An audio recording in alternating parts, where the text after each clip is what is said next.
चला बघा, आपण इथपर्यंत आलो होतो बघा. इथपर्यंत आलो होतो. श चा नियम त्यालाच परिवर्तन संधी किंवा संकीर्ण संधी असं म्हणतात बघा. संधी होताना अ आ याखेरीज कोणताही स्वर आणि पुढे काय म्हटलेलं बघा, पुढे स हे व्यंजन आल्यास स ऐवजी श होतो असं म्हटलेलं बघा. स ऐवजी श होतो म्हणजे काय म्हटलेलं बघा, संधी होताना अ आ याखेरीज अ आ आहे का बघा, इथं आहे का, नाही, ई आहे. आणि पुढे काय म्हटलेलं आहे, कोणताही स्वर आणि पुढे स हे व्यंजन आल्यास काय म्हटलेलं आहे, इथं ई आलेला आहे. स्वर कोणता म्हणजे ई आलेला आणि पुढे स आलं तर स ऐवजी श होतो म्हणजे स निघून जाणार, बरोबर का. आणि स चा काय होणार, श होणार. म्हणजे कसं होणार सांगा, विषम असं होणार. वि अधिक सम विषम असं होणार. सु अधिक समा स निघून जाणार, स तास काय होणार, सुषमा. हा शुद्ध लेखनाला सारखा प्रश्न विचारतात, शुद्ध लेखनाला असते, कारण सुषमा शब्द असा लिहितात मुली, हे चुकीचं आहे. किंवा सुषमा असंही लिहितात बघा, मी बघितले बऱ्याच ठिकाणी, पण हे चुकीचं आहे, हे योग्य आहे बघा. सुस अधिक समा सुषमा असं. पुढे घ्या, नि अधिक सिद्ध स निघून जाणार आणि कसं होणार सांगा, श येणार, निषिद्ध असं होणार. निषिद्ध म्हणजे निषेध, मनाई. अनु अधिक संघ स निघून जाणार, मग कसं होणार बघा, अनुषंग. त्या अनुषंगाने असं म्हणतो बघा आपण, अनुषंग. अधि अधिक स्थान स निघून जाणार, इथला थ पण निघून जाणार, परिवर्तन दोन वेळा परिवर्तन होतंय. स च श होतंय आणि थ च ठ होतंय, लक्षात. आणि पुढचा वर्ण त्याला पूर्ण करतो. अधि अधिक स्थान अधिष्ठान असं होणार बघा. हे श हे ठ त्याला काना हा पूर्ण करणार आणि पुढे न आहे तसंच द्यायचं. अधि अधिक स्थान अधिष्ठान. अनु अधिक स्थान अनुष्ठान अनुष्ठान. स च श होणार आणि थ च ठ होणार, कसं होणार बघा, अनुष्ठान असं होणार. अनुष्ठान. अनु अधिक स्थान अनुष्ठान. प्रति अधिक स्थान स च श होणार आणि थ च ठ होणार, काय होणार, प्रतिष्ठान असं होणार. प्रति अधिक स्थान प्रतिष्ठान असं घ्या.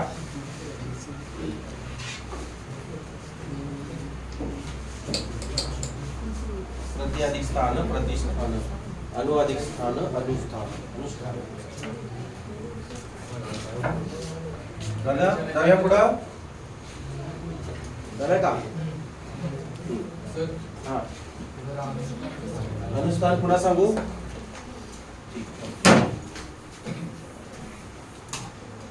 इथं दोन वेळा परिवर्तन होते बघा, दोन वेळा परिवर्तन होते. काय परिवर्तन होत आहे की स चा श होणार, मान्य आहे. इथं स चा श होतो आणि हे थ जे आहे थ चा ठ होतो.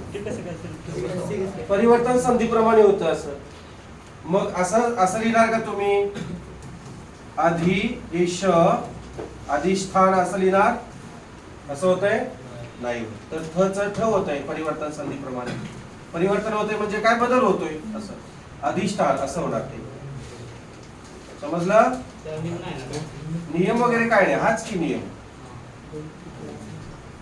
अनु अधिक स्थान अनुष्ठान असं होणार. श च स च श होणार आणि थ च ठ होणार.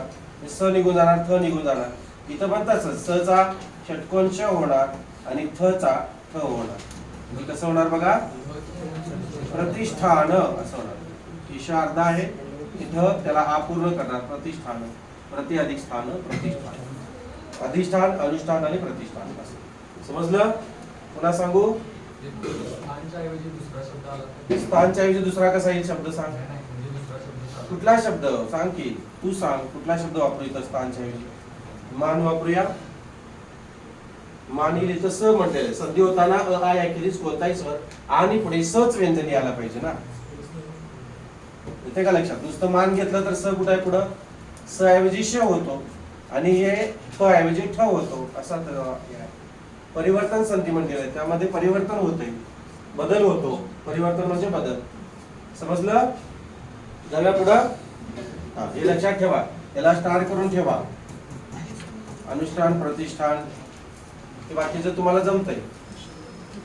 चला परंतु म्हणले पुढच्या शब्दात स या व्यंजनापुढे र आल्यास स बदल श होत नाही असं म्हटलेलं आहे. काय म्हणले बघा, परंतु पुढच्या शब्दात स या व्यंजनापुढे र आला बघा, स या व्यंजनापुढे र आलेला आहे. स या व्यंजनापुढे र आलाय का बघा, अरे स या व्यंजनापुढे र आलेला आहे. सर सर र आलेला आहे. विस्तीर तिर र आलेला आहे. तर काय होणार नाही म्हणलेलं आहे, स होणार नाही. म्हणजे काय होणार, आहे तसंच राहणार. वि अधिक स्मरण विस्मरण, श होत नाही, आहे तसंच राहणार, हे होत नाही बघा. अनु अधिक सरण अनुसरण, अनुसरण अनुसरण. इथं निसर्ग, नि अधिक सर्ग निसर्ग. इथं वि अधिक स्तीर्ण विस्तीर्ण असं होणार. इथं स होत नाही, विस्तीर्ण. निसर्ग असं म्हणतो का आपण, निसर्ग निसर्ग राजा असं म्हणतो का आपण, का निसर्ग राजा, लक्षात. निसर्ग म्हणत नाही आपण, विस्मरण असं म्हणत नाही, विस्तीर्ण असं म्हणत नाही आपण, अनुसरण म्हणत नाही आपण, अनुसरण. लक्षात आलं. जाऊया पुढं, लिहिलं पुढचं घ्या बघा. काय म्हटले, श या व्यंजनापुढे त आल्यास त चा ट होतो आणि श या व्यंजनापुढे थ आल्यास काय म्हटलेलं बघा, थ चा ठ होतो असं म्हणलेलं आहे. आता तुमच्या लक्षात आलं असेल बघा, आलं का. पुढे परिवर्तन संधीची तुम्हाला दिसते ती बघा. श या व्यंजनापुढे त आल्यास त चा काय होतो, ट होतो आणि श या व्यंजनापुढे थ आल्यास बघा, हे बघा इथं थ आलेला आहे, थ चा काय होणार, थ होणार. श या व्यंजनापुढे थ आलेला आहे, थ चा थ होणार, बरोबर आहे का. आणि त आल्यास त चा काय होणार, त होणार. त आलं, त चा ट होणार. त आलेला आहे, त चा ट होणार. आता या ठ ला कोण पूर्ण करणार सांगा, यातला अ, त मधला जो अ असतो, थ मधला अ असतो तो पूर्ण करणार, बरोबर आहे का. हे व्यंजन आहेत, लक्ष द्या इकडं. ही व्यंजन आहेत का वर्ण आहेत, पूर्ण वर्ण आहे ना. म्हणजे इथं थ अधिक अ आहे ना. आपण जर थ काढून टाकलं तर अ तसाच राहतो. या थ ऐवजी काय आपण श या व्यंजनापुढे थ आलं तर त्याचा काय होतो, ठ होतो. ठ ला हा अपूर्ण करणार आहे, येते का लक्षात. या थ चा ठ होणार आहे, थ मधला अ याला पूर्ण करणार, येते का लक्षात. हा चला मग कसं होणार सांगा, सोडवा. निकृष अधिक त काय होणार, निकृ हे श अर्धा आहे त्याला पुढचा ट पूर्ण करणार, निकृष्ट. निकृष्ट येत नाही, निकृष्ट येते, येते का लक्षात. निकृष्ट लक्षात ठेवा. हे कसं होणार सांगा, आक्रोश हे श अर्धा आहे त्याला ट पूर्ण करणार, आकृष्ट असं. पुढे सांगा, वितुष अधिक त सांगा, वितुष्ट वितुष्ट असं. आणि इथं सांगा काय होणार, पृष्ठ का पृष्ठ. ट येणार नाही, ठ येणार, कारण जर थ आलं पुढं तर ठ होतं. पृष्ठ, पृष्ठभाग, पाठ. हे षष्ठ,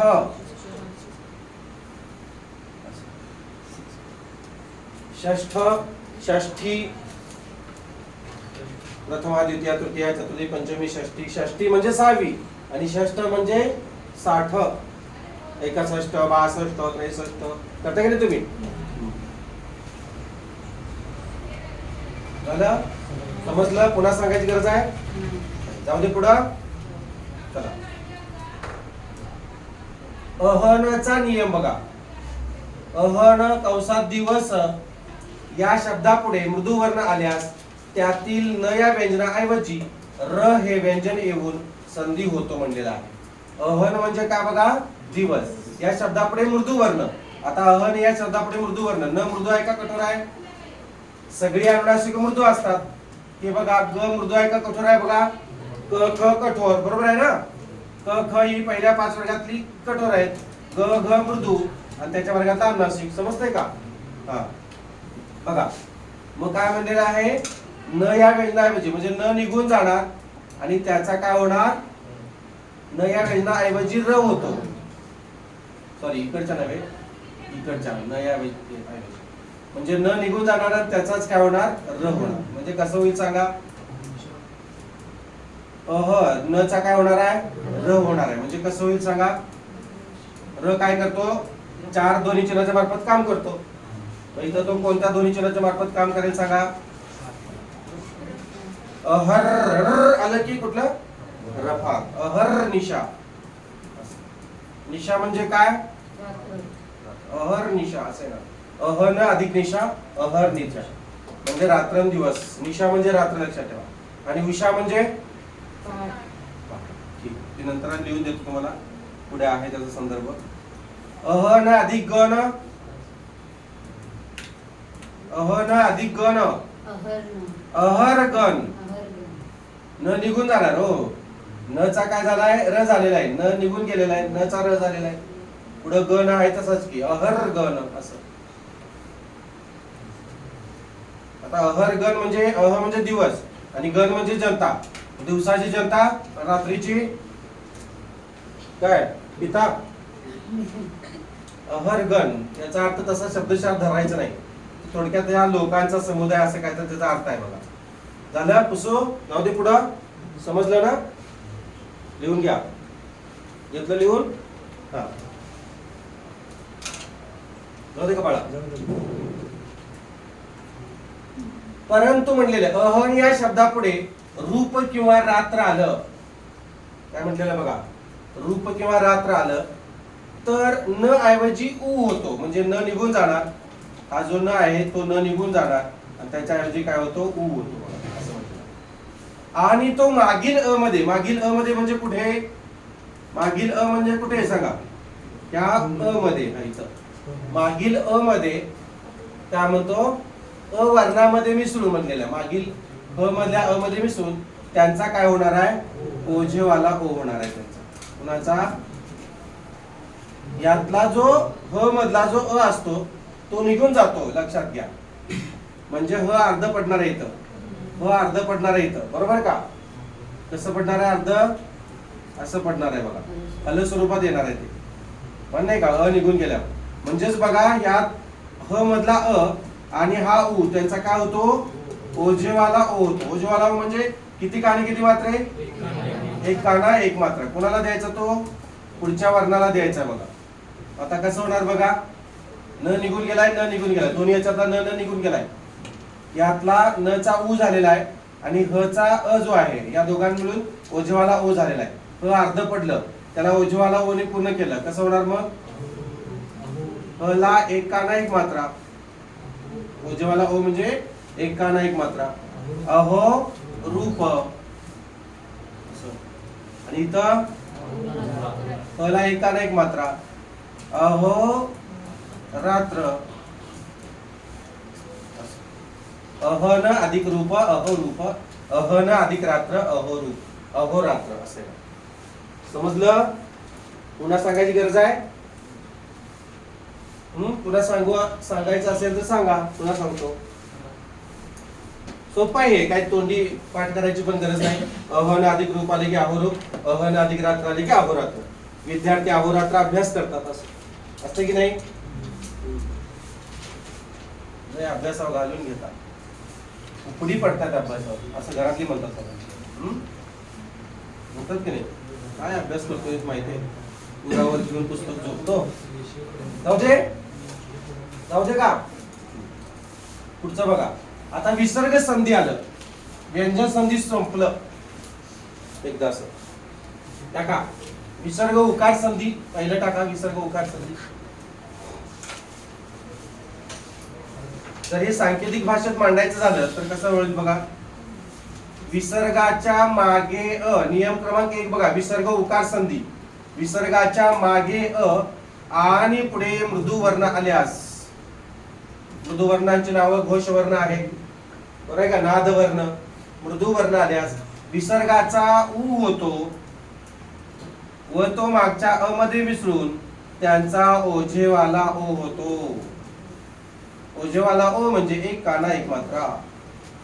विसर्ग म्हणजे हा विसर्ग, विसर्गाच्या मागे बघा, विसर्गाच्या मागे अ आणि पुढे मृदू वर्ण आल्यास विसर्गाचा काय होतो म्हणलेला आहे, विसर्गाचा उ होतो आणि तो मागच्या अ मध्ये मिसळून त्याचा ओजेवाला उ होतो. कारण अ अधिक ऱ्हस्व उ किंवा दीर्घ उ बरोबर काय येते सांगा, ओजेवाला उ. आणि आ अधिक ऱ्हस्व उ किंवा दीर्घ उ औषध उ, बरोबर का. आणि एडकाय कसं, अ अधिक ऱ्हस्व इ किंवा दीर्घ एडकाय असं समजताय. हे सांकेतिक भाषेत सुद्धा लिहून घ्या, मग पुढे आपण शब्द बघूया.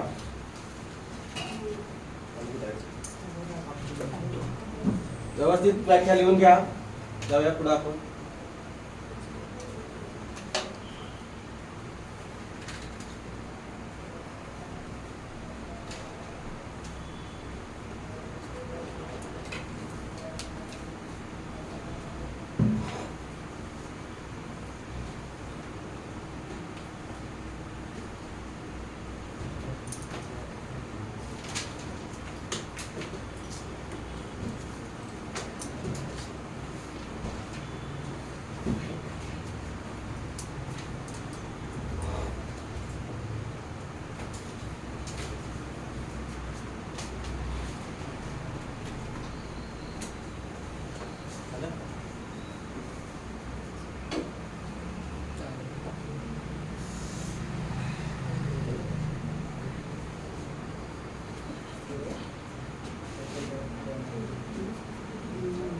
सांकेतिक भाषेत सुद्धा लिहा.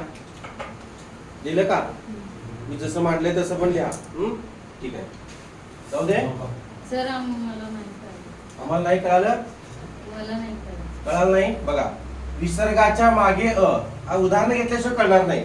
हे फक्त सांकेतिक भाषेत मी व्याख्या मांडलेली आहे. अजून उदाहरण घ्यायचं आपल्याला. अध अधिक वद न वगैरे असं घ्यायचं आहे. पुढे आहे बघा, सांगतो तुम्हाला. विसर्गाच्या मागे हे दोन विसर्ग म्हणजे दोन टिपा येत माहिती आहे. याच्या मागे अ, हे बघा, विसर्गाच्या मागे आणि पुढे मृदू वर्ण. मृदू वर्ण 21 आहेत काहीतरी, मृदू वर्ण म्हटलेलं आहे 37 आहेत मृदू वर्ण. कठोर 13 सोडले तर 50 मधून 13 वजा 37 मृदू वर्ण. व्यंजन म्हटले की 21, 34 मधून वजा करायची 13. बघा, विसर्गाच्या मागे अ आणि पुढे मृदू वर्ण आल्यास विसर्गाचा काय होतो म्हणलेला आहे, उ होतो. आणि तो मागच्या अ मध्ये म्हणजे ह्या अ मध्ये मिसळून त्यांचा ओजेवाला ओ होतो. हे फक्त सांकेतिक भाषेत मांडलेलं आहे. आपण उदाहरण घेतल्यानंतर कळेल. बघा, जाऊ दे. हा, बघा आता उदाहरण बघा. बघा उदाहरण कुठलं आहे, उदाहरण बघा. अध अधिक वदन काय म्हटलेलं आहे, विसर्गाच्या मागे अ म्हटलेलं आहे. बघा कुठं अ येते बघूया आपण. लक्ष द्या, जरा झूम करून मोठं करून दाखवतो तुम्हाला. अधो अधिक वदन इथपर्यंत बघा. हे बघा, लक्ष द्या. विसर्गाच्या मागे अ म्हणजे कुठं अ आहे सांगा. या ध मध्ये अ आहे की नाही बघा, आहे का. आता समजलं. विसर्गाच्या मागे अ, अध ध का आ आहे, ई आहे का, उ आहे का, नाही अ आहे. आणि पुढे मृदू वर्ण. व मृदू आहे का कठोर आहे सांगा. यर लव सगळे मृदूच की, बरोबर. 13 कठोर व्यंजन म्हणजे क ख, क चा वर्ग, च चा वर्ग, ट चा वर्ग, बरोबर आहे का. त चा वर्ग, प चा वर्ग, च छ, त ठ, त थ आणि प फ. ही किती झाली, 10 झाली का. आणि याच्यामध्ये ऍड कोण होतात, 3. कोणती ती, उष्मे, श शिवाजीचा, ष षटकोनाचा आणि सावित्रीचा. शिवाजीचा, षटकोनाचा, सावित्रीचा, हे 3 ऍड होतात 13. म्हणजे ह्यात पैकी आहे का बघा, हे नाही ना. हे व यापैकी आहे का, नाही. म्हणजे ते मृदू आहे. येते का लक्षात. म्हणजे बाकीचे 37 वर्ण जे आहेत ते मृदू आहेत बघा. विसर्गाच्या मागे अ आणि पुढे मृदू वर्ण आल्यास विसर्गाचा काय होतो म्हणलेला आहे, उ होतो म्हणलेला आहे. हो, व्याख्येत बघा. विसर्गाचा उ होतो आणि तो मागच्या म्हणजे या मागच्या अ मध्ये मिसळून त्याचा दोघांचा काय होणार आहे, ओझेवाला ओ होणार आहे. इथपर्यंत समजलं तुम्हाला, समजलं का इथपर्यंत. आता कोण कोण निघून गेलं सांगा मग.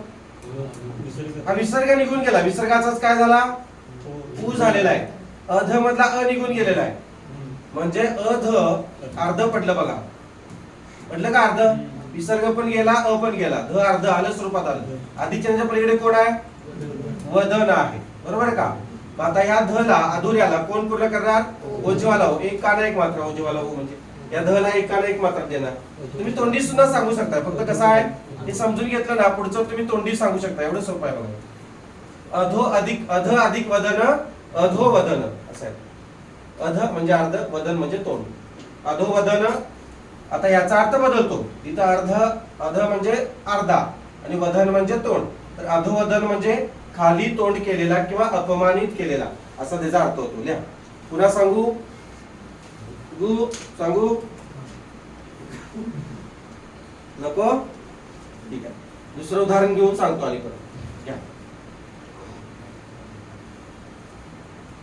पुढचं उदाहरण तुम्ही तोंडी सांगू शकता, उत्तर देऊ शकता तुम्ही. तपोबल बघा.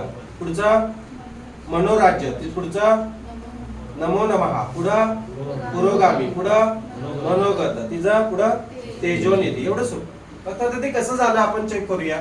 हे पुन्हा सांगू का तुम्हाला? हे सांगू नको ना? पुढचं सांगू मग? नाही पुसू का नको?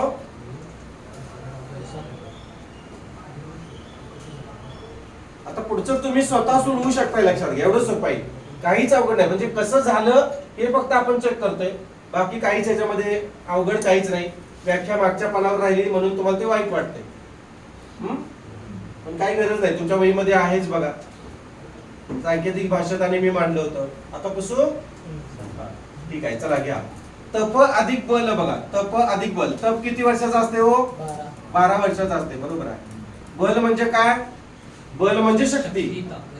चला काय म्हणते ना बघा. तप अधिक बल. विसर्गाच्या मागे प मध्ये आहे की नाही बघा. प मध्ये आहे की नाही? आहे. आणि पुढे मृदू वर्ण प फ कठोर. बरोबर का? ब भ मृदू आहे ना. पुढची 2 मृदू असतात म्हणजे ब मृदू आहे. तर विसर्गाचा काय होणार म्हटलेला आहे? उ होणार म्हटलेला आहे.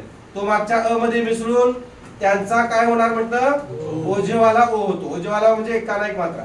कोण कोण निघून गेलं सांगा? विसर्ग निघून गेला. प मधला अ निघून गेला. बरोबर का? म्हणजे काय राहिलं? अर्ध. तप अर्ध राहिलं आणि अधिक चिन्हाच्या पलीकडे बल राहिलेला आहे. मान्य आहे का? हा. आता या प ला कोण पूर्ण करणार सांगा? ओझेवाला ओ पूर्ण करणार. म्हणजे कसं होईल? तपोबल असं होणार. तप अधिक बल तपोबल. जे की तुम्ही आधी तोंडी सांगितलं होतं हेच आहे बघा. तप अधिक बल. याची विग्रह करा म्हटलं की तप अधिक बल करायचं. तप अधिक बल करायचं नाही. नुसतं तप असं लिहायचं नाही. तप अधिक बल. नुसतं तप कुठं? ते आपण रचनेमध्ये, व्याख्येमध्ये किंवा भाषेमध्ये किंवा बोलण्यात काही घ्यायचं असेल तर एक तप पूर्ण झालं असं म्हणू शकतो आपण. म्हणजे आमच्या बाळाला एक तप पूर्ण झालं, 12 वर्षाचं बाळ झालं तर एक तप पूर्ण झालं. तपक पूर्ण झालं असं म्हणायचं नाही. ते इथं मात्र मांडताना तप अधिक बल म्हणायचं. समजलं? तप अधिक बल तपोबल. पुसू आता पुढं. आता फास्ट येईल बघा तुम्हाला पुढचं काय बघा. मन अधिक राज्य आहे बघा. मन अधिक राज्य. माझ्या बरोबर सोडवा किंवा पुढे सोडवा. काहीच हे नाही. हरकत नाही माझी. बघा. विसर्गाच्या मागे अ म्हणजे न मध्ये अ आहे का? मान्य आहे. आणि पुढे मृदू वर्ण यरलव. 13 कठोर सोडली तर बाकी सगळी मृदूच आहेत.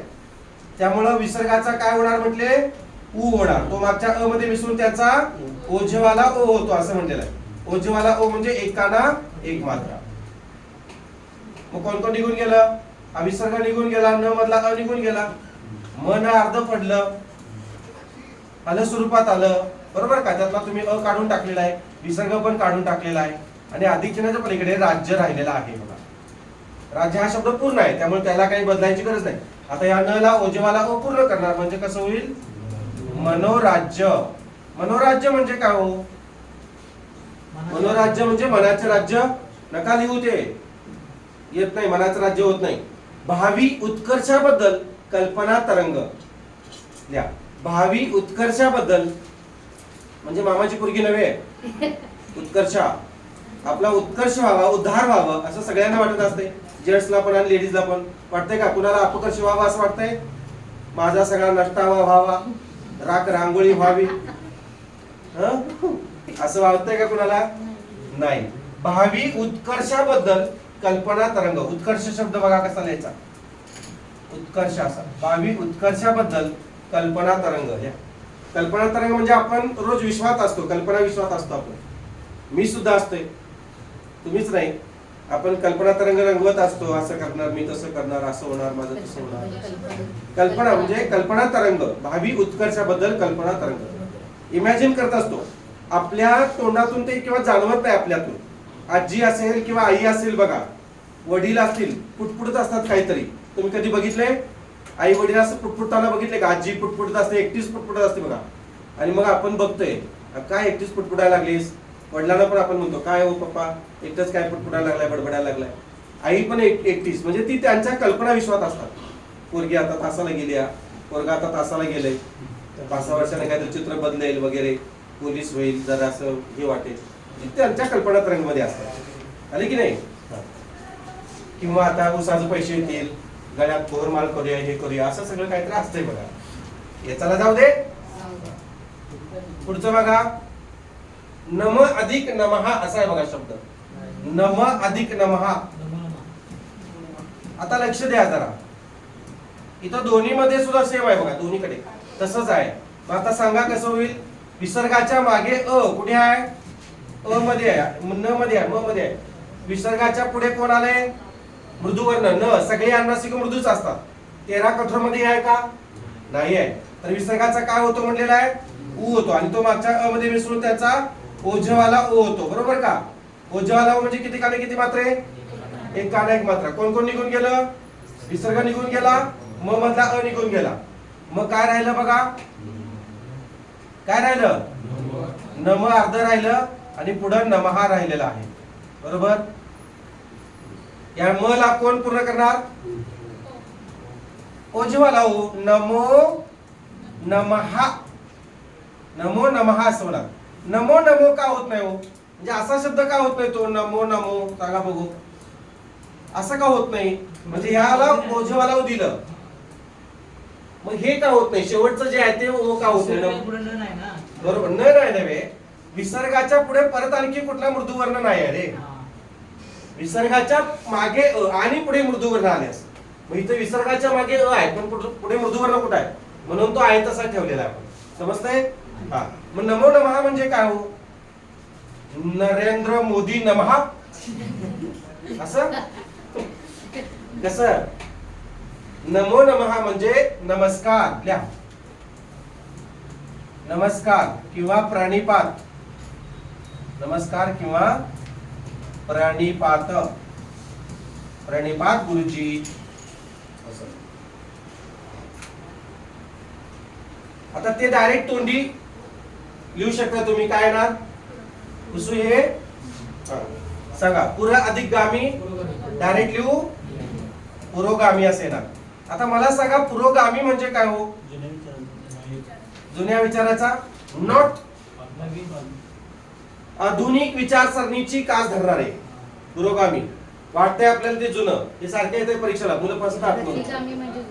प्रतिगामी याच्या विरुद्धार्थी शब्द जो आहे, पुरोगामीच्या विरुद्धार्थी शब्द प्रतिगामी. मी तर सरळ लिहितो बघा.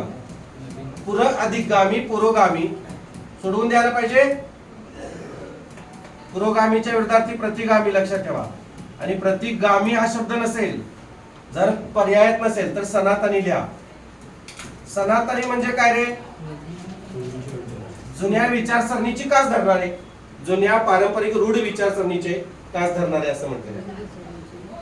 किंवा जुन्या विचारसरणीला जखडून राहणारे. आता काही जणांना जुन्या विचारसरणी पडतात, काही जणांना आधुनिक विचारसरणी पडते. 5 पुरोगामी विचारवंतांना मारलेलं आहे बघा समाजकंटकांनी. 5 समाज पुरोगामी व्यक्तिमत्व कोण कोण होते माहिती आहे तुम्हाला? नरेंद्र दाभोळकर, त्यानंतर गोविंद पानसरे, गौरी लंकेश, प्राध्यापक केरवले आणि कोण? कलबुर्गी साहेब. या 5 जणांना मारलेलं आहे. 5 पुरोगामी विचारवंत होते. नरेंद्र दाभोळकरांना पहिल्यांदा तिथून स्टार्ट झालं. गोविंद पानसरेंना शिवाजी कोण होता नावाचं पुस्तक गोविंद पानसरेंनी लिहिलेलं आहे. बऱ्याच साहित्यकारांनी त्यांच्यावर आक्षेप घेतला की शिवाजी नाईकेरी बोलवलं, शिवाजी कोण होता असं. तुम्ही पुस्तक कधीतरी मिळालं तर वाचायला घ्या. शिवाजी कोण होता. मुळात शिवाजी हा आदरार्थी शब्द आहे, कारण जी हा प्रत्यय आहे आणि जी हा आदरयुक्त प्रत्यय आहे. नुसतं शिवा एकेरी, नुसतं संभा एकेरी, नुसतं ताना एकेरी, आणि जी जोडलं की अनेक वचन रूप होते. आदरार्थी अनेक वचन. नुसतं आबा एक वचन, आबाजी म्हणलं की अनेक वचन. आणि शिवाजी महाराज वडिलांना आबाजी म्हणायचे. मी सुद्धा माझ्या वडिलांना आबाजी म्हणते. आमचं गाव सगळं आबाजी म्हणते. असं बघा की आपल्या वडिलांना कोणी आपण म्हणत असेल तर गल्लीत सुद्धा त्याच नावाने हाक म्हणतात, तसं आबाजी म्हणतात. लक्षात आलं? शिवाजी हा काही एकेरी शब्द नाही, तो आदरार्थी अनेक वचनी रूपाने पुरोगामीच्या विरोधार्थी प्रतिगामी किंवा सनातन. राहील लक्षात? जाऊया पुढं. मन अधिक गत सांगा. मनोगत डायरेक्ट लिहू. मन अधिक गत मनोगत. मनोगत म्हणजे आपलं स्वतःचं व्यक्त, मनाचं व्यक्त हे वक्तव्य. तेज अधिक निधी काय होणार? तेजोनिधी. निधी म्हणजे साठा. तेजोनिधी म्हणजे थोडक्यात सूर्य, तेजाचा साठा येतो आहे की नाही? तेजोनिधी झालं. जाऊया पुढं. यात काही शंका? आता पुढचा विसर्ग र संधी लिहा. विसर्ग र संधी मी सांकेतिक भाषेत मांडतो, तुम्ही तुमच्या भाषेतल्या. विसर्गाच्या मागे अ आ याखेरीज कोणताही स्वर आणि पुढे मृदू म्हणजेच घोषवर्ण आल्यास विसर्गाचा र होतो, त्याला विसर्ग र संधी असे म्हणतात. बघा विसर्गाच्या मागे म्हणजे विसर्ग हा दोन टिंबा आहे बघा. दोन टिंबा म्हणजे विसर्ग. त्याच्या मागे काय म्हणलेला आहे? अ आ सोडून म्हणलेला आहे बघा. विसर्गाच्या मागे अ आ सोडून. सोडून म्हणजे काय? अ आ नसताना. आणि पुढे काय म्हटलेलं आहे बघा. पुढे कोणता वर्ण म्हटलेला आहे? मृदू वर्ण म्हटलेला आहे, कठोर नव्हे, मृदू. 13 कठोर सोडले तर बाकीचे 37 मृदू आहेत बघा. 50 मधून 13 वजा करायचे. मृदू वर्ण. मृदू वर्णांमध्ये घोष असतं, ताल असतो, लय असते, सूर असते. तर विसर्गाचा काय होणार म्हटलेला आहे सांगा? विसर्गाचा र होणार असं म्हटलेला. समजतंय का बघा? विसर्गाचा र होणार. आता हा र हल स्वरूपात आहे बघा. हल स्वरूपात आहे ना, म्हणजे व्यंजन स्वरूपात आहे. आणि र हा किती ध्वनिचिन्हाच्या मार्फत काम करतो हेही तुम्हाला माहिती आहे. 4 ध्वनिचिन्हाच्या मार्फत काम करतो. व्याख्या झाली आहे का सांगा? तुम्ही तोंडी उत्तर देऊ शकता. एवढं सोपं आहे, काय अवघड सुद्धा नाही आहे बघा. तोंडी उत्तर देऊ शकता तुम्ही.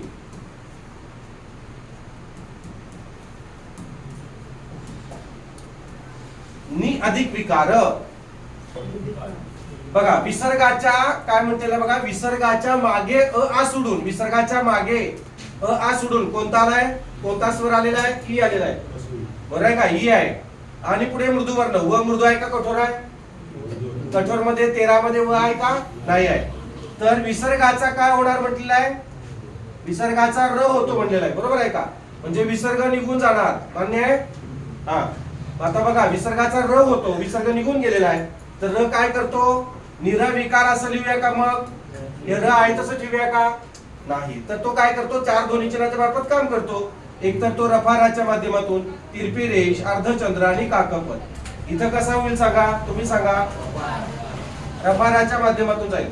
मग कोणाच्या डोक्यावर रफार देऊ? वच्या डोक्यात. निर निर ज्या ध्वनीनंतर तो उच्चार होतोय त्याच्या पुढच्या ध्वनीवर काय करायचं? तो ठेवायचा. निर नंतर उच्चार होतोय. निर निर्विकार. काच्या डोक्यावर ठेवले तर काय होईल? निविर्कार असं होईल. विर असं होईल. निविर्कार तसं होणार नाही. निर्विकार. निर्विकार. नि अधिक विकार निर्विकार असं. पुन्हा सांगू? गु सांगू का? ठीक आहे. पुन्हा सांगतो बघा. नि अधिक विकार. खूप सोपं आहे. पुढचं तुम्ही लिहिताय हे समजून घ्या फक्त. विसर्ग नि आहे बघा. त्याच्या पुढे कोण आहे बघा? विसर्गाच्या पुढे विकार नावाचा शब्द आहे. मान्य आहे? आता लक्ष द्या. विसर्गाच्या मागे काय म्हणतेले बघा. अ आ याखेरीज कोणताही स्वर. अ आ आहे का इथं? ना किंवा न आहे का? नाही आहे. ई आहे. आणि पुढे मृदू वर्ण. विसर्गाच्या पुढे व हा मृदू आहे का कठोर आहे? मृदू आहे. तर विसर्गाचा काय होतो म्हणलेला आहे? र होतो. म्हणजे विसर्ग निघून जाणार की नाही? काय तसा राहील? विसर्ग निघून जाणार ना. हा. मग बघा आता हा जो र आहे तो काय करणार? काय करेल? 4 ध्वनिचिन्हाच्या मार्फत काम करतो. तिरपी रेष, अर्धचंद्र आणि काकपद. म्हणजे कसं होणार बघा. हे याच्या पद्धतीने जाणार. रफाराच्या माध्यमातून जाणार. निर नि आहे तसाच बघा. विसर्ग निघून गेलेला आहे. विसर्ग हे जो विसर्ग होता तो निघून गेलेला आहे. बरोबर का? हा. नि आहे तसं राहिलं. पुढे विकार राहिलेला आहे. आता र काय करतो म्हटलं मी, चार ध्वनी चिन्हाच्या मार्फत काम करतो. समजा हे असं तिरपी रेष इथं दिली, निव्रीकार होतंय, विरी होतंय, निव्रीकार होतंय नाही. हे असं अर्धचंद्र वला दिलं तर निरविकार असं होईल. ते ट्रायंगल होईल का असा नाही होणार.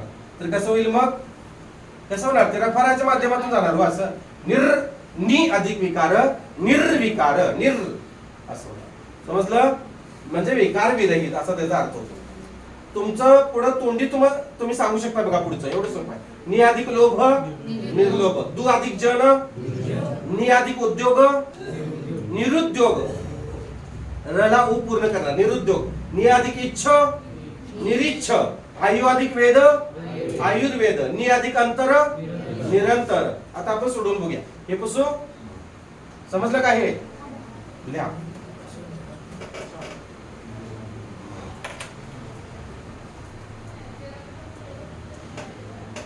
तरी तो उ येणार ना. कुठे दुर्जन म्हटल्यावर दूला उ येणार ना. हो उ येणार. बघा की आता उ सांगतो की अधिक र. सांगतो आता हे झाले काय. तरी पुसू का आता मी. नि अधिक विकार निर्विकार, एवढं सोपं आहे. विसर्गाच्या मागे अ किंवा आ पैकी ई आलेला आहे. आ सोडून म्हटलेला आहे. आ नाहीच आहे इथं. आणि पुढे मृदू वर्ण, तर विसर्गाचा काय होणार, विसर्ग निघून जाणार, विसर्गाचा र होणार. बरोबर आहे का. विसर्ग निघून गेला की नुसतं नि राहणार आहे इकडं, आणि र हा रफाराच्या माध्यमातून इथं गेलेला आहे बघा. हा एवढं सोपं आहे. नि अधिक विकार निर्विकार. तुम्ही नि अधिक लोभ तोंडी कसं सांगितलं तसंच आहे. निर्लोभ, वेगळं काय नाही बघा. पुसू आता. चला, नि अधिक लोभ घ्या. नि अधिक लोभ, नि अधिक लोभ बघा. विसर्गाच्या मागे आ सोडून कोणता स्वर आहे, ई आहे, आणि पुढे मृदू वर्ण, यर लव सगळे मृदूच आहेत. तर विसर्ग निघून जाणार, बरोबर आहे का. आणि विसर्गाचा काय होणार म्हटलेला आहे, र होणार आहे. मग कसं होणार सांगा. र आता हे या दोन्ही चिन्हाच्या मार्फत जाणार.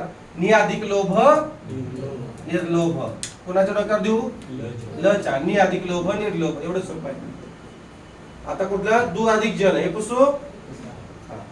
आता तुम्हाला येते ते फास्ट लिहायला येतं बघा, जमते. आता काही एवढं त्याच्यामध्ये हे करायची गरज नाही. आता मॅडम बघा, लक्ष द्या. दु अधिक जन, ही तुमची शंका होती बरोबर.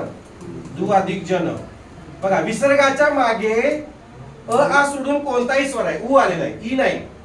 कोणताही म्हटलेला आहे. आ सोडून कोणता, ई येऊ दे, उ येऊ दे, येते का लक्षात, काही येऊ दे. आणि पुढे मृदू वर्ण, मृदू आहे का बघा. ज मृदू आहे की नाही, च छ कठोर, ज झ मृदू. तर विसर्ग निघून जाणार. विसर्गाचा काय होणार म्हटलेला आहे, विसर्गाचा र होणार. र या मार्फत जाणार. मग तो कसं होणार सांगा. दु अधिक जन दुर्जन असं होणार. एवढं सोपं आहे बघा. दुर जच्या डोक्यात ठेवायचा. दु अधिक जन दुर्जन. दुर्जन म्हणजे काय, वाईट लोक. दुर म्हणजे वाईट, लक्षात ठेवा. पहिला उकार दूर म्हणजे वाईट, दुसरा उकार दूर म्हणजे लांब. येते का लक्षात. जाऊ दे पुढं. पुढचं तुम्ही सोडवायला घ्या बघू. नि अधिक उद्योग, तुम्ही मनाने सोडवा आणि मग फळ्यावर बघा. वाटल्यास मी सोडवतोय, तुम्हाला येते का बघा. तोंडी सांगताय पण हे कसं झालं हे सांगता आलं पाहिजे. बघा, विसर्गाच्या मागे आ सोडून कोणता स्वर, ई आलेला आहे, आणि पुढे मृदू वर्ण. सगळे स्वर मृदूच असतात कारण त्यांच्यामध्ये लय ताल सूर असते, बरोबर का. तर विसर्ग निघून जाणार. विसर्गाचा काय होणार म्हटलेला आहे, र होणार आहे. आता बघा कसं होणार. नि इथं आहे तसं राहिला, अधिकच्या पलीकडे उद्योग राहिलेला आहे. आता हा उ कोणाला पूर्ण करणार. आता हा रफाराच्या माध्यमातून किंवा या माध्यमातून जाणार नाही. का सांगा, कारण ह्या व्यंजनांना स्वर काय करतात, पूर्ण करतात. त्यामुळे तो रफाराच्या माध्यमातून जाणार नाही. उ ऱ्हस्व आहे का दीर्घ आहे, ऱ्हस्व आहे. म्हणजे र ला पहिला उकार येणार, लक्षात घ्या. र ला दुसरा उकार कसा रे, असं वजा चिन्ह आणि पुढं. हा दुसरा उकार र ला. पहिला उकार म्हणजे असा पोटात घ्यायचा आतमध्ये, वजा चिन्ह द्यायचं नाही इथं असं, बरोबर. हे पहिला उकार आहे ना. उ ऱ्हस्व का आलं इथं सांगा बघू. हे ऱ्हस्व का आलं सांगा. पुढे जोडाक्षर आहे, जोडाक्षराच्या अलीकडे अक्षर ऱ्हस्व कळतंय तुम्हाला. निरुद्योग, मग पुढे उद्योग आहे तसं लिहा की असं. नि अधिक उद्योग निरुद्योग. समजलं. पुन्हा सांगू नको ना, सांगू नाही ना. धूम सॉरी पुसू. हा पुढे घ्या. नि अधिक इच्छा, सोडवा. सोपं आहे, काहीच अवघड नाही. नि अधिक इच्छा इच्छ शब्द बरोबर आहे का बघा? जोडाक्षराच्या अलीकडील अक्षर रस्व आहे का? हा. मग कसं होणार बघा? विसर्गाच्या मागे काय आलेलं आहे? अ सोडून कोण आलेला आहे बघा? ई आलेला आहे आणि पुढे मृदू. ई सगळे स्वर मृदूच. मग विसर्ग निघून जाणार बरोबर का? विसर्गाचाच काय होणार? र होणार. म्हणजे कसं होणार सांगा? र ला आता ई पूर्ण करणार म्हणजे कुठली वेलांटी देऊ? र ला कुठली वेलांटी देऊ? पहिली येणार कारण रस्व आहे. निरीच्छ. निरीच्छ म्हणजे काय हो? इच्छाहीन, इच्छा नसलेला असं. तुम्ही कशा आहात सर्वजण? निरीच्छ आहात का? तुमची काय इच्छा आहे? मी पोलीस व्हावा, मी अधिकारी व्हावा, मी क्लार्क व्हावा, जे काय असेल ते. काय निरीच्छ कोण आहे याच्यामध्ये? साधू संत कोण आहे का? आलोय जन्माला, माझं काय इच्छा नाही सर, फक्त जगणं एवढीच माझी इच्छा आहे, असं कोण आहे का? नाही. आयु अधिक वेद डायरेक्ट लिहू का सोडवून देऊ? आयुर्वेद असं आले का बघा, तुम्ही सोडवा, सोपं आहे. विसर्गाच्या मागे उ आलेला आहे, विसर्गाचा र होणार. आयु अधिक वेद आयुर्वेद असं सांगू का? सोडवून नको ना? सोडवू? ठीक आहे. बघा, आयु अधिक वेद, पुढे बघा. आता काय म्हटले? व्याख्या वाचा. विसर्गाच्या मागे आ सोडून कोणता आलेला आहे? यू आलेला आहे. तर विसर्गाच्या पुढे मृदू वर्ण आलाय का? मृदू वर्ण. तर विसर्गाचा काय होणार आहे? विसर्गाचा र होणार आहे. पाठीमागचा यूचा काय होणार आहे का? उचा. त्याचा काही होणार नाही, तो तसाच राहणार आहे. विसर्ग निघून जाणार, त्याचा र होणार आहे. म्हणजे हा शब्द आहे तसा राहिला. आयु शब्द, आयु शब्द जो आहे तो असा आहे तसा राहिला का? आता र काय करतो? जर पुढे व्यंजन आलं, लक्ष द्या, जर पुढे व्यंजन आलं तर व्यंजन व्यंजनाला पूर्ण करतात का हो? नाही पूर्ण करत. जर इथं स्वर आले तर या र ला पूर्ण करतात, ते व्यंजन पूर्ण करत नाही. पण जेव्हा इथं असं व येत आहे तेव्हा तो रफाराच्या माध्यमातून तर जातो, किंवा तिरप्या रेष किंवा अर्धचंद्र किंवा ट्रायंगल. बरोबर आहे का? म्हणजे कसं होणार सांगा? आयु आहे तसंच, हा र काय करणार? रफाराच्या माध्यमातून जाणार. आयुर्वेद होते का? आयुर्वेद, युर नंतर उच्चार होते. आयु अधिक वेद आयुर्वेद असं होणार. परीक्षेला सारखा येते बघा या आयुर्वेद, त्यांना पण औषध आवडते. नि अधिक अंतर निरंतर. पुन्हा सांगू मॅडम? समजले ना? व्यवस्थित सगळ्यांना समजले का? नको ना पुन्हा सांगायला? ठीक आहे, चला.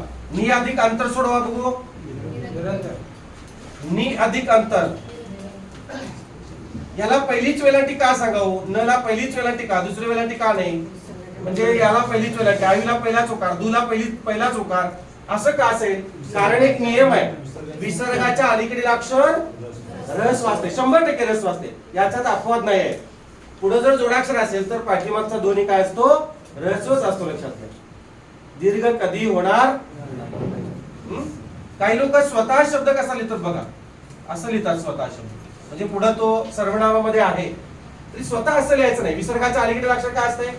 रस वाचते का दीर्घ असते? रस्व. म्हणजे ता दीर्घ आहे का रस्व आहे? दीर्घ आहे. म्हणजे कसं होणार सांगा? नुसतं त येणार आणि पुढे दोन टिंबा येणार हो, म्हणजे स्वतः हा शुद्ध शब्द आहे बघा. येते का लक्षात? म्हणजे काना देऊन दोन टिंबा द्यायच्या नाहीत, काना न देता काय करायचंय? दोन टिंबा द्यायच्या. येते का लक्षात? पुढं सर्वनामामध्ये आत्मवाचक सर्वनाम, पुरुषवाचक सर्वनाम, मी, आम्ही, आपण, स्वतः, तू, तुम्ही, आपण, स्वतः, तो, ती, ते, त्या, आपण, स्वतः, आणि आत्मवाचक मध्ये आपण, स्वतः आणि नीच असे सर्वनाम आहेत. त्यावेळेला तुम्हाला ते लक्षात येईल बघा. ठीक आहे. नि अधिक अंतर सांगा. विसर्गाच्या मागे अ सोडून कोणता स्वर आहे? ई आलेला आहे आणि पुढे मृदू वर्ण.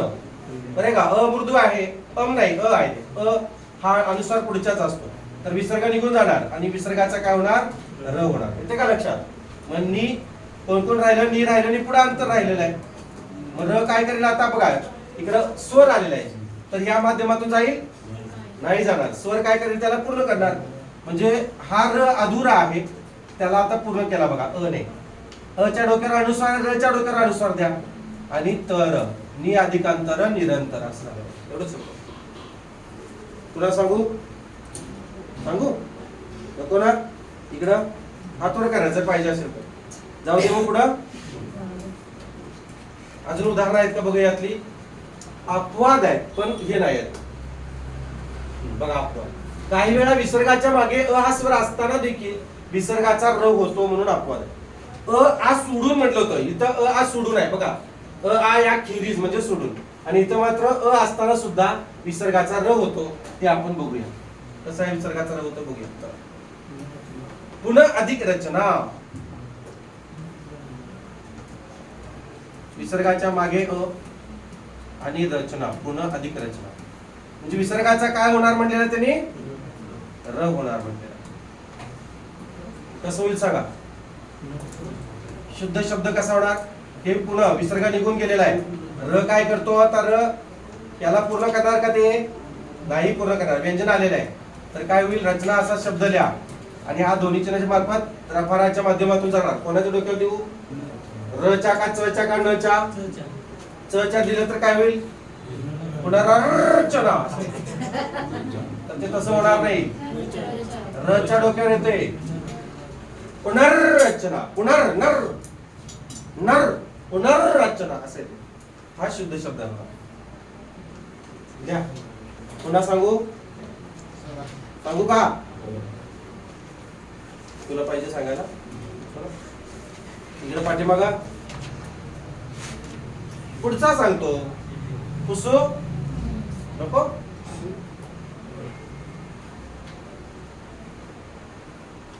आता सांगू का. पुनर अधिक जन्म बघा. सॉरी पुन्हा अधिक जन्म. पुनराधिक जन्म पुनर्जन्म होते. पुन्हा अधिक जन्म सुद्धा होते बघा. दोन्ही पद्धतीने होते पुन्हा अधिक जन्म. काही वेळेला विसर्गाच्या मागे अ असताना, विसर्गाच्या मागे अ न मध्ये आहे असताना सुद्धा विसर्गाचा काय होतो म्हणलेला आहे.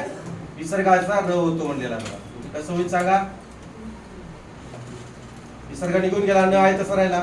र काय करेल रफाराच्या माध्यमातून जाईल. कोणाच्या डोक्यावर देऊ सांगा. सारखा परीक्षेला प्रश्न येतो. सारखा येतोय हा. जच्या पुनर्जन्म सारखा येतो परीक्षेला. 4 पद्धतीने मांडलं जाते आणि शुद्ध शब्द ओळखा म्हणतात त्याला. पहिला उकार देतात. न च्या डोक्यावर रफार ठेवतात. कधी म च्या डोक्यावर रफार ठेवतात. आलं का लक्षात. जाऊ दे. पुन्हा अधिक आगमन. पुसू. पुन्हा अधिक आगमन सांगा. हे काय सोपं आहे. काय एवढं अवघड नाही. पुन्हा अधिक आगमन सांगा. पुन्हा अधिक आगमन. विसर्गाच्या मागे अ असताना देखील र चा काय होतो विसर्गाचा र होतो म्हणलेला आहे. म्हणजे कसं होणार आता बघा. र च्या पुढे स्वर आलेला आहे. रफाराच्या माध्यमातून जाणार नाही. स्वर आले की त्याला पूर्ण करणार. कसं होणार. र ला कोण पूर्ण करणार. आ म्हणजे काना. पुनरागमन असं होणार.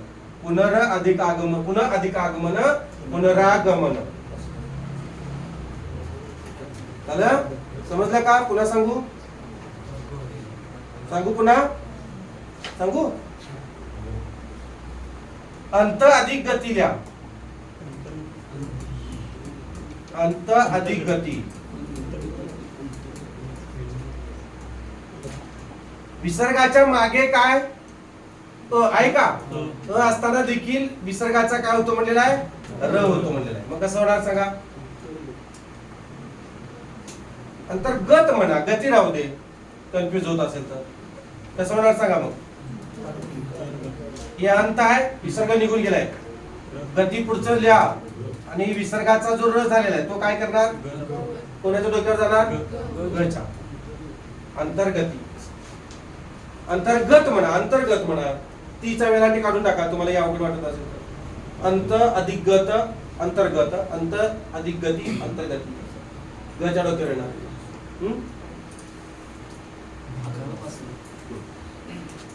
ठीक आहे. पुसू. पुढचा कोणता आहे बघा. विसर्ग षटकोन श संधी घ्या. एवढा घेऊया आणि मग थांबूया आपण या भागामध्ये. खूप सोपं आहे बघा. काहीच अवघड नाही आहे. मी सांकेतिक भाषेत मांडतो इथं वरती बघा. विसर्ग हा 2 टिंबा म्हणजे विसर्ग आहे. विसर्गाच्या मागे काय म्हटलेलं बघा. ई आणि पुढे क ख प फ. बघा काय म्हटलेलं आहे. विसर्गाच्या मागे ई किंवा उ आणि पुढे क क पूर्ण असतं हे, त्यामुळं पूर्ण द्यायचं. क ख प फ हे वर्ण आल्यास विसर्गाचा काय होतो म्हणले बघा, षटकोन श होतो म्हणलेला आहे. षटकोन श हा कसा आहे बघा, हल स्वरूपात आहे. मान्य आहे का? आहे का मान्य? विसर्गाच्या मागे ई किंवा उ आणि पुढे क ख प फ आलं की विसर्गाचा षटकोन श होतो, त्यालाच विसर्ग श संधी असे म्हणतात. खूप सोपं आहे, तुम्ही तोंडी सुद्धा उत्तर देऊ शकता, एवढं सोपं आहे ते. उदाहरणार्थ बघा, मी सांगतोय फक्त, लिहितोय फक्त, एक लिहितो मग तुम्ही लिहा, बाकीचं तुम्ही स्वतः लिहिणार, काय त्याच्यात अवघड नाही. फक्त जरा लक्ष द्या, मी समजून सांगतो फक्त. बघा तुम्ही हे लिहिले ना, बघा विसर्ग म्हणजे दोन टिंबा, विसर्गाच्या मागे ई किंवा उ, इथपर्यंत आहे बघा, विसर्गाच्या मागे ई किंवा उ, बरोबर आहे. आणि पुढे म्हटलेलं क ख प फ, पुढे बघा, पुढे बाण दाखवलाय, क ख प फ आल्यास आलेला आहे, त्याच्यामध्ये क ख प फ आलेला आहे, तर विसर्गाचा षटकोन श होतो असं म्हटलेलं आहे. एवढंच आहे, आणि यालाच विसर्ग श संधी असं म्हणतात. उदाहरणार्थ बघा, तुम्ही तोंडी सुद्धा उत्तर देऊ शकता याचं. तोंडी सांगा, निष्पाप, नि अधिक पाप निष्पाप. बघा विसर्गाच्या मागे बघा ई किंवा उ पैकी काय आले, ई आलेला आहे, आले का, इथं ई आहे बघा, आणि पुढे क ख प फ पैकी कोण आले, प आलेला आहे, आलेला आहे का, तर विसर्गाचा काय होणार म्हटलेला आहे, षटकोन श होणार. या षटकोन शला कोण पूर्ण करणार, पुढचा वर्ण पूर्ण करणार, त्याला सामावून घेणार. म्हणजे कसं होणार बघा, हे नी मधला विसर्ग निघून गेलाय, मान्य आहे का, नी नुसतं अधुरं राहिलेलं आहे नी, मग हे श अर्धा आहे ते, त्याला पुढचा वर्ण पूर्ण करा. नि अधिक पाप निष्पाप, एवढं सोपं आहे बघा, काहीच अवघड नाही. नि अधिक पाप निष्पाप. पुढचं तोंडी सांगा, नि अधिक फळ निष्फळ, दु अधिक कर दुष्कर, चतु अधिक कोण चतुष्कोण. आता हे अपवाद आहेत, मात्र तिथं श होत नाही, आहे तसंच राहते ते. दुःख शब्द आपण दुष्क लिहितो का हो, मला लय दुष्क आहे बाबा, मी लय दुष्क आहे असं म्हणतो नाही. पुन्हा सांगू हे नको, दुसरं सांगतो, मग नि अधिक फळ सांगतो. हे पुसू,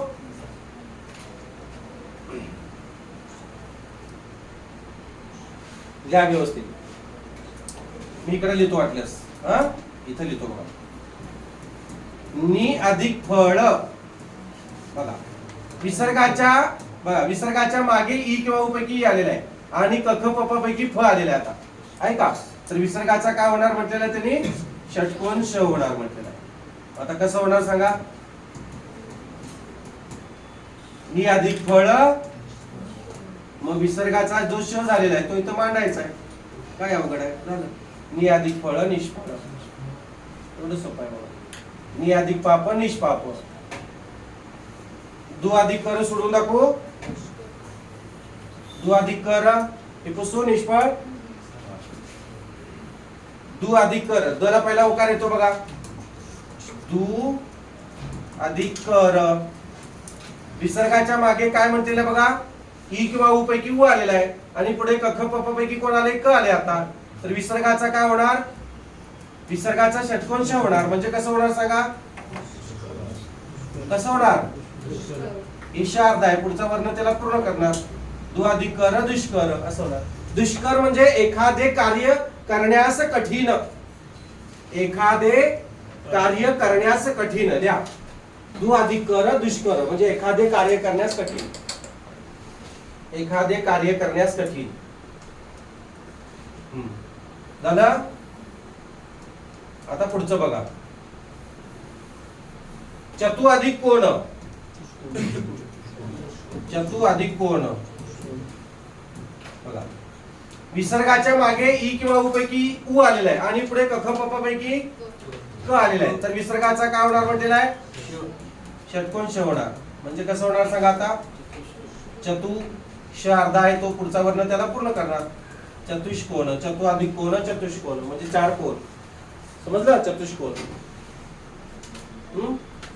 आता पुढे मात्र हे पुसू, पुढे मात्र तसं होणार नाही. अपवादामध्ये काय होतं बघा, सगळं नियमामध्ये हे जे आहे, हा शब्द जो आहे बघा, दु अधिक ख, हे नियमामध्ये बसतंय बघा. काय वाचा बघू, विसर्गाच्या मागे ई किंवा उ पैकी उ आलेला आहे, आणि पुढे क ख प फ पैकी ख आलेला आहे, पण विसर्गाचा इथं काय होत नाही, षटकोनश होत नाही, विसर्ग आहे तसं राहणार इथे. जर समजा षटकोनश दिलं तर असं होईल ते. मग असं दुष्क हा जो शब्द आहे बघा, तो असा कधी होतो का हो? ईश अर्ध आणि असं दुष्क असा शब्द असतो का? नाही होत. म्हणजे असं होणार नाही. तर काय होणार, हे विसर्ग आहे तसंच राहणार. म्हणजे हे दुःख आहे तसंच, दु अधिक ख दुःख आहे तसंच राहणार. म्हणजे ते आहे तसं लिहायचं, अधिक चिन्ह फक्त काढून टाका, संपला विषय. लिहा दु अधिक ख दुःख, नि अधिक पक्ष निष्पक्ष. निष्पक्ष नाही मॅडम, असे का करताय? विसर्गाचा श होतच नाही म्हटलं तर निष्पक्ष. निपक्ष होणार हो. नुसतं बरोबर चिन्ह देऊन लिहा की डायरेक्ट अधिक चिन्ह काढून टाका, निपक्ष असं होणार नुसतं. निपक्ष म्हणजे काय? कोणत्याही बाजूचा नसलेला. नि म्हणजे नाही. महाराष्ट्र टाइमच्या तिथं वरती लिहिलं असतं बघा, मठाच्या एकमेव निपक्ष निर्भीड दैनिक असं लिहिलं असतं, तेच आहे बघा. नि अधिक पात दुःख माहितीये तुम्हाला, दुःखला समानार्थी शब्द आहे शोक. निपक्ष म्हणजे कोणत्याही बाजूचा नसलेला. पक्ष म्हणजे बाजू, कड, तीर, कोण आणि पंख असे त्याचे अर्थ आहेत. आणि निपात म्हणजे काय बघा, टिपसो नि अधिक पात अपक्ष सुद्धा होतं ना. अपक्ष पण होते, समानार्थी शब्द आहे तो. नि अधिक पात काय होणार? डायरेक्ट लिहा, निपात आहे तसंच होणार, निष्पात होणार नाही. निपात म्हणजे संपूर्ण नायनाट. द्या निपात म्हणजे संपूर्ण नायनाट, सर्वनाश किंवा संपूर्ण नायनाट झालं. आता पुढचा नियम जो आहे तो तुम्ही लिहून आणायचा आहे. पुढचा नियम हा विसर्ग सहसंधी खूप सोपा आहे. पुराधिकार पुरस्कार, वय अधिकार वयस्कर, तिराधिकार तिरस्कार, नमाधिकार नमस्कार, श्रेय अधिकार श्रेयस्कार, यशाधिकार, एवढं सोपं आहे. हे लिहून आणा तुम्ही घरातून आणि मग उद्याच्या तासाला आपण ते घेऊया. ते बंद करू. सर्वांचे मनपूर्वक आभार. शुभ दिवस. लिहून आणायला सांगितले.